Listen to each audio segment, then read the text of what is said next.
Welcome back. Tonight, we take a look at the Rironi Mau Summit Road project, one of Kenya's most ambitious road construction projects launched by President William Ruto at the end of November.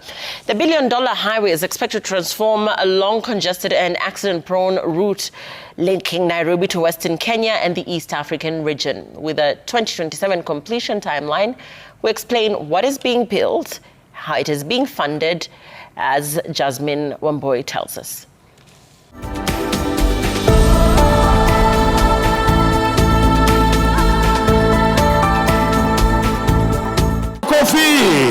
Since the construction launch, activity on the ground has picked up. A lot of work is in mobilization of equipment, the sites for the equipment, and getting the contractors on site. The 233 road construction and dual-link project is being carried out by two major Chinese concessionaires, the China Road and Bridge Corporation and Shandong High-Speed Road and Bridge International. When we were discussing and looking at our time frame, we realized that if you invest with only one, the portfolio will go beyond $1 billion. And for this, some of these Chinese contracts, the approvals in their own country requires, when it is beyond $1 billion, then they have to have certain levels of approval, which would have taken too long. And unlike many past road projects, a fast-tracking model is being applied here. The construction period is 2 years, according to the agreement that we've signed with them. From February, we'll be having 12 gangs from both concessionaires to ensure that we deliver the road by April, May 2027.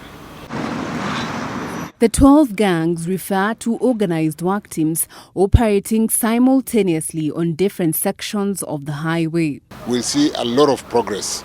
Traditionally, the journey from Nairobi to Nakuru has been a nightmare. Kenyans have repeatedly spent nights on the road because of the massive traffic snarl-up that takes place right after Rironi.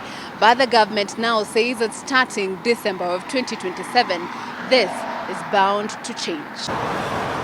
The Rironi to Mau Summit Road will start at Rironi as a 4-lane dual carriageway up to Naivasha. From Naivasha to Nakuru, where traffic volumes are highest, the highway will widen into 6 lanes on each side to accommodate heavy commercial and passenger traffic. Through Nakuru town, the road will be elevated. This design is intended to bypass city congestion and improve safety for local road users. From Nakuru to Mau Summit, the highway will then revert to a 4-lane dual carriageway. We ask for patience. This is being done for the good of tomorrow, and we are going to be courteous to ensure that contractors do provide alternative routes. The project is split into 2 phases. In the first phase, the China Road and Bridge Corporation will expand 2 existing sections. These are the A8 stretch running from Rironi through Naivasha to Gilgil and the A8 South Road, which runs from Rironi through Mai Mahiu to Naivasha. This first phase will be done at a cost of $743 million.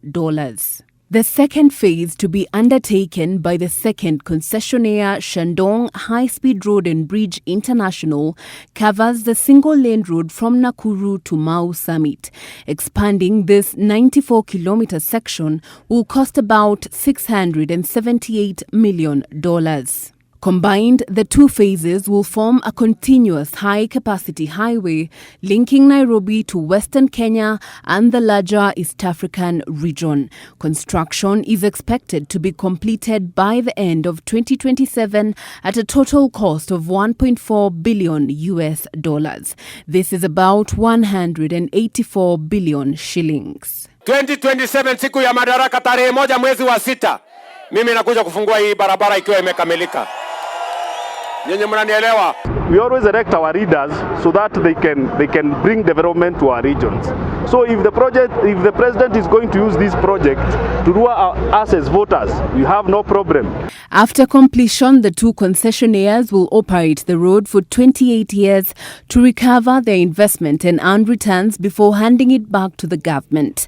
The entire corridor will operate as an open toll road. We are looking at about 8 shillings per kilometer for small vehicles, and there is a factor of how it's computed when you are doing the big trucks. This means that if you were to drive from Rironi to Mau Summit once the road is complete, you would pay a total of 1,400 shillings. And should you opt out of the highway, we will really improve the adjoining roads to ensure that there are adequate alternative routes for those clients who may choose not to use this road. the importance of the Rironi Mau Summit Road lies in what it unlocks. Biashara zetu ambazo watu wa Nyandarua, watu ambao wako Rift Valley pale Nakuru ambao wanalima mahindi zitaweza kufika on time kwa sababu ya upanuzi na dual carriage ya hii barabara. Si kama hapo mbeleni ambao ilikuwa njia moja ambayo ilikuwa na msongamano, unapata viazi zimeharibika, sukuma zimeharibika. This highway is a key part of the Northern Corridor and is a main transport artery linking the port of Mombasa through Nairobi to Western Kenya and landlocked neighbors such as Uganda, Rwanda and the Democratic Republic of Congo. By upgrading a historically congested and dangerous route, the project is expected to drastically cut travel times and improve Kenya's position as East Africa's trade and logistics hub.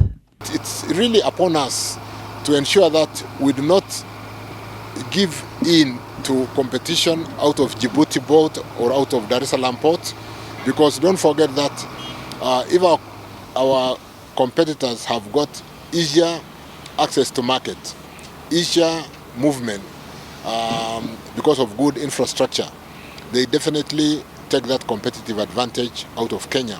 And to support this massive upgrade, the government has also accelerated work to expand the Westlands to Rironi Road from a 4-lane to a 6-lane dual carriage way. The James Gishuru to Rironi Highway is critical in easing traffic flow from Nairobi onto the Nakuru Highway. This project is being undertaken by China Wu Yi at a cost of about 20.4 billion shillings and is fully financed by the government.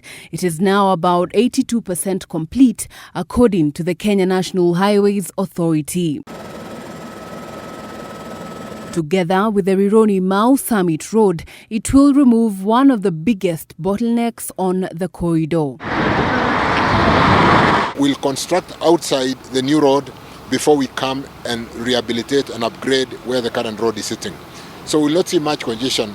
And there are alternative routes for those traveling to areas like Narok, Bomet, Kisii and even Migori. Now, as Christmas travel reaches fever pitch, this Ngong Suswa Road, completed about 2 weeks ago, is going to be a critical alternative for Kenyans traveling to the south rift of the country.